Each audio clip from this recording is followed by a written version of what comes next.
जो फातिमा का जो मासूम फातिमा का जो कत्ल है, जिस तरीके से जिस वहशानियत के हिसाब से जो वहशानियत की गई, एक पीर होने के नाते जहाँ पर जो पीर का मतलब है वहाँ लोग दुआ लेने के लिए जाते हैं, वहाँ से हम दुआ लेते, वहाँ उसी पीर ने ये बर्बरियत की है। नशे की हालत में आके उस मासूम फातिमा के साथ जो ज्यादती का सुना जा रहा है वो किया। उसके बाद वो तड़प रही थी, उसको ये इंसानियत का मुझे अफसोस हो रहा है कि इंसानियत कहाँ चली गई है। उसको इतना भी हया शर्म नहीं हुआ कि उस तड़पती हुई बच्ची को, फातिमा को, उसको बना वहाँ से लेके हॉस्पिटल तक पहुँचाए, उसकी ज़िंदगी बचाए। वो मासूम तड़पती रही। हम ये एहतजाज कर रहे हैं, हम कह रहे हैं ये बहस दुनिया, ये बहस हो गई है। इस हवाले से हम ये मुतालबा करते हैं कि वो असद शाह जो गिरफ्तार है उसके कानून के मुताबिक उसको सज़ा दी जाए, उसको फांसी दी जाए, कि आइंदा भी ऐसी कानून साजी की जाए पाकिस्तान के अंदर, खुसूसी तौर पर सिंध के अंदर जो इस किस्म की ज़्यादती होती है, तो आने वाले जो दूसरे लोग भी हैं उसको लिए वो सज़ा जो, वो फांसी जो, वो इबरत का निशान हो, इबरत का नाम हो, कि आइंदा ऐसा कोई भी बंदा ये इस किस्म की हरकत नहीं कर सके। और दूसरा ये है कि मैं कहूँगा कि हमारी जो कानून साज असेंबलियाँ हैं जो कानून पास करती हैं, खुद सीएम सुप्रीम कोर्ट ने भी बोला है कि हमारी जो पुलिस की जो इंक्वायरी है, जो इंक्वायरी करते हैं वो इतनी कमज़ोर है कि बड़े से बड़ा मुजरिम जो है वो निकल के चला जाता है। उसकी जो तफ्तीश है उसको आईजी सिंध से, सिंध गवर्नमेंट से, वफाकी गवर्नमेंट से हम मुतालबा करते हैं कि वो अपनी इस तरीके से उसको अपनी पुलिस को कंट्रोल करें कि उनकी तफ्तीश ऐसी हो कि जो मुजरिम है उसको सज़ा मिले, उस सज़ा की इबरतनाक सज़ा मिले, उसे दूसरे लोग भी सबक सीखें। मासूम बच्ची जो है ये पूरे पाकिस्तान की बेटी है। जिस सैयद ने ये जो है जुल्म किया है, ये गुनाह जो किया है, उसके खिलाफ भरपूर कार्रवाई होनी चाहिए।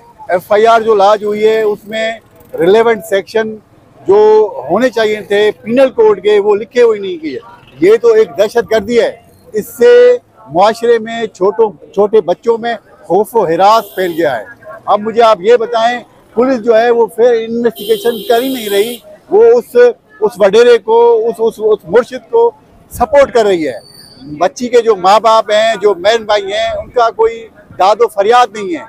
हम यहाँ मुगला सोसाइटी कराची बार के फोरम से, हाईकोर्ट बार के फोरम से प्रेस क्लब के सामने आज इकट्ठे हुए हैं कि इस जुल्म के खिलाफ एक्शन होना चाहिए, ताकि दोबारा किसी बेटी के साथ इस तरह नहीं होना चाहिए। में पूरे पाकिस्तान में मैं वालिदैन को ये यहाँ से, इस प्लेटफॉर्म से ये रिक्वेस्ट करता हूँ स्पेशल कि खुदारा अपने छोटे बच्चों को कभी भी कहीं मुलाजमत में ना रखें। अब अगर रखेंगे तो इस तरह के वाक़यात होंगे। मेरी हुकूमत वक्त से, आईजी सिंध से, चीफ जस्टिस ऑफ पाकिस्तान से, डीजी रेंजर से और डीआईजी सक्कर से ये पुरजोर मुतालबा है इस प्लेटफॉर्म से कि आप इसमें सीरियसली एक्शन लें। अगर दोबारा इस तरह का कोई वाक़या होता है तो उसके जिम्मेवार आप हैं। और बर्बरियत की पुरानी दास्तान है, ये कोई एक वाकया नहीं है, ना कोई ये पहला वाकया है। ऐसे कई सारे वाकयात होते रहे हैं और आप ये समझें कि 100 वाकयात में एक वाकया ऐसा होता है जो पकड़ में आता है। अब क्योंकि ये लोग खुल के सामने आ गए हैं तो हम ये चाहते हैं कि इनको कैफरे किरदार तक पहुंचाया जाए। ये 21वीं सदी है जहाँ के अंदर आप किस तरह से एक छोटी सी बच्ची को कत्ल करते हैं, उसका पोस्टमार्टम नहीं कराते। SHO पहले ही ऐलान कर देता है कि जी खून नहीं हुआ, उनके वालिदैन डर के मारे पहले ऐलान कर देते हैं। तो हम इस खौफ को तोड़ना चाहते हैं कि जब एक बच्ची के साथ इतना बड़ा वाकया हुआ है तो उसका इंसाफ होना चाहिए। और हम ये सिलसिला यहाँ तोड़ेंगे नहीं, हम ये सिलसिला आगे बढ़ाएंगे। कराची के बाद पूरे हम सिंध के अंदर ही प्रोटेस्ट करने जा रहे हैं। देखें, क्योंकि मुल्ज़मान बाअसर होते हैं, ये गवर्नमेंट उनकी है, इन्वेस्टिगेशन उनके अंडर इन्फ्लुएंस होती है।